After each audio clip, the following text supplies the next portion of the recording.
a young lady because you are scared of their parents. We want this government of the EFF to empower you so you can speak on your own that I'm not going to report to this matriculous. Stay near them. It's not going to happen. I've got this and this and this. I'm going to school. We cannot have a black middle class worshipping whiteness and scared of whites for no reason. Most of these people of white people are not educated. They threaten us with their skin. We think skin, white skin means success. And success is education. Only this government. That's why we've given you a weapon. Most of you are using in your firms. Every time they try to bully you, you say, I'm going to call EFF. And then everything changes. Imagine what we're doing for you now without being in government. How much we can do when we're in government. When we're ministers, who can just walk into any factory and say, what is this now? That's right. So that's all we're asking you. You see the power of the EFF outside government. Imagine the power of the EFF inside government. That is the power. There is no one, all of them combined, who is better than Floyd when it comes to the economy and the finances of South Africa. No one. You know, we don't have time. We'll tell you when we entered in Parliament, we introduced that concept of illicit financial flows. Every time Floyd finishes speaking in the Finance Committee, they all argue with him and they don't say anything, by the way. When the thing finishes, they're like, hey, take us through, man.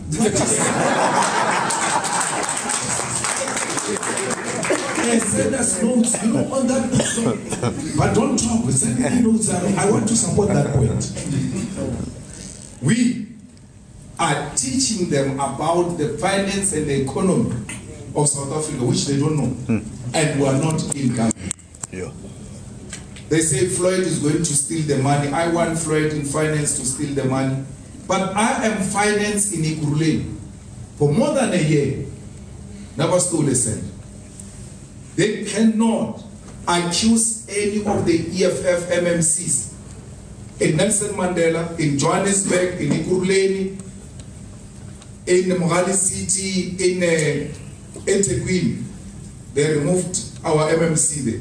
They can never accuse them of any wrongdoing. That's why the ANC, even when it was fighting with us in Ikuruleni, they could never say we stole a cent. Because we don't steal money. We built this organization from scratch with no budget. Today, it is the only political party that owns a property in the city center of Johannesburg, Winnie Madikizela Mandela. You look at its activities, its organization, and all of that, you can see that with the little resources we have, we maximize and make an impact with those little. You've got posters everywhere. So if there was stealing of money, all of this was not going to be possible. I was telling journalists yesterday that we once did a rally at Orlando Stadium, and Mzwandile Masina said to me, oh, that stage, yes, it was too much, it was too beautiful. I think that is 10 million. No, it's not 10 million, it was 1 million. What 10 million? What? It's not true. Because when you give them a quotation of 1 million stage, they say you missed the zeros. And after giving you 10 million, they come and take 8 and leave you with 2. There's an ANC corrupt person who has, these people went to court to win a case, constitutional court, of 30 million against Gauteng government. Then they don't want to pay them even when they've got a court order. They say, no, but if you go to so you can work this thing. You know, they went to this person. He says, no, let me go and check. We'll come back. When they come back, he says, no, man, is doable. That thing they agreed. But you'll have to give us 20 million and take 10 out of 30. Sure. The Constitutional Court said, these people have done work. Pay them. But no, give us 20. What's going to happen to the money that I've spent doing this work? That's why most of our people here, young entrepreneurs, are doing business, but we don't know where they're going. We can't see any progress. Mara, I'm a businessman. I've got a tender. You've got a tender here. Behind you is Paul Mashatin. Let it. The whole of Alexander Mafia is on your neck. Pay. We have got no such history as the EFF, because we believe with every little resource we have, if properly spent on social services of our people, it will have a meaningful impact. So we are here to say to you, there is nothing that we are suggesting which has not been practiced anywhere, including by apartheid government. They owned ESCOM, they owned Transnet, they owned PRASA, they owned DINEL. When we come in, it's not true that these things are not functioning. Those institutions, those government companies are working properly. They are being made to fail so that they can be privatized. Let me tell you about PRASA. PRASA hires, let's say, 10 locomotives from a private company. Yeah? 10, they say, bring it. Then out of 10 locomotives, they pay 50 million. Then they take 6 of 10 and pack it. Don't use it. They go and put it aside and use 4 locomotives.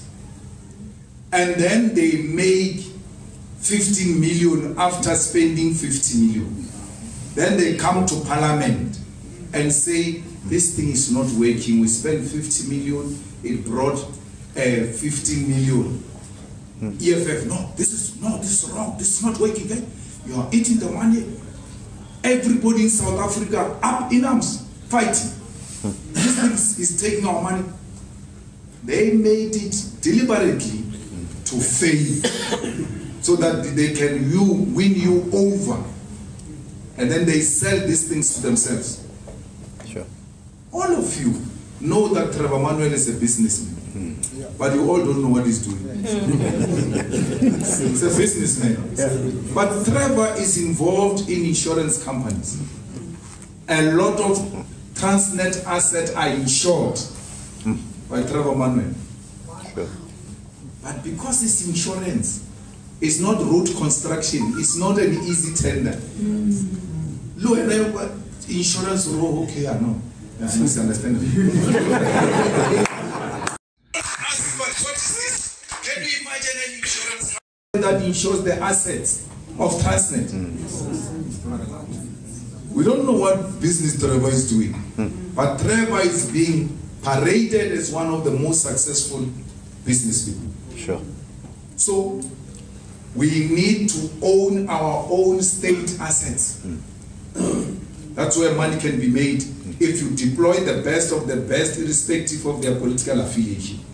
Are they South Africans? Do they have an ID? Do they have the necessary qualification? Wow. If the answer is yes, this is the rightful person.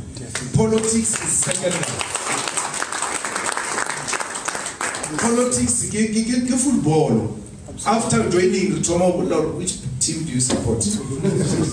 Must never be a prerequisite for you to participate in the state. So there is no state anything. So people like Brian, Coco and them, they refuse to participate in making these things to be dysfunctional so that they can be sold later. You are hired to come and collapse this thing. Yes. Then we buy it ourselves. How do you buy SAA with 54 rand? 54 rand. There is no peace in a single plane, Dr. Ndlozi. There is no peace, the smallest piece, in the smallest, minute, smallest piece in the plane that costs 54 rand. I'm not talking chopper route. This one is 54 rand, not in the plane. So to buy the whole plane with 54 rand, and people still say no, let's give them chance. 54 rand, and then they completely fail. They come and say, we failed. But we told you before that this is not a good transaction, it's not going to work. No, this is anarchy, disrespectful. We fought with Pravin Gordhan inside Parliament, went to disrupt him on the podium that you are selling our state. Oh, this is anarchy. The same Pravin comes and says, this was a wrong thing. Yeah, no, let's leave it, let's leave it, and then they leave it like that. It's no longer news, by the way. Yeah. Oh, it's done. But in Kanda, we still remember it today. Till today, we remember fire pool. Here is the asset, billions worth of assets sold for 54. And our black brother Tsepo get reduced. Successful businessman in his own right allows his name to be destroyed by a political elite of the ANC wants to steal SAA. Under those guys, SAA, if you thought SAA was a problem, just go and look at between that deal and now when they collapsed it. SAA was dysfunctional even when these guys were there. There's no one who catched an SA flight during that period and the flight left on time. If you are lucky, it's 2 hours delayed. Yet they say, no, there is now a private participant, this thing is going to be successful. It's not true that when it is private, it's inherently successful. Because there at the commercial court, they liquidate private companies every day. But there's no government company that gets liquidated there every day. So, of course, other things must be left to, individual businesses to run. But comrades, how do you say this individual is responsible to giving people electricity? We say, no, let's collapse ESCOM generation of electricity. Rupert shall produce this electricity for you. It's an individual, just wake up ignorant and I just switches on now. That's what we do with our farms, with our houses. Mama gate here. That gate must be closed. Mama, what went wrong? I don't feel like it. Not so Rupert wakes up, Babala says, I don't feel like giving them electricity. When we say the ownership of strategic means of the economy by the state, we mean exactly that. That there are certain things you cannot give to private individuals. How do you give railway lane? That's right. To an individual. And also today, there's no train that is going to That's what they do. You cannot entrust that with an individual. We can entrust the locomotives with the individual, that's fine. If you undermine us, we'll kick you out, we'll bring another one. But the asset, strategic asset, and what is painful is that we didn't build any railway lane. 30 years. Sure. We didn't build any city. 30 years. Everything else I'm speaking about here is from apartheid. Sure. There is no democratic city. We're told of a city going to that private airport.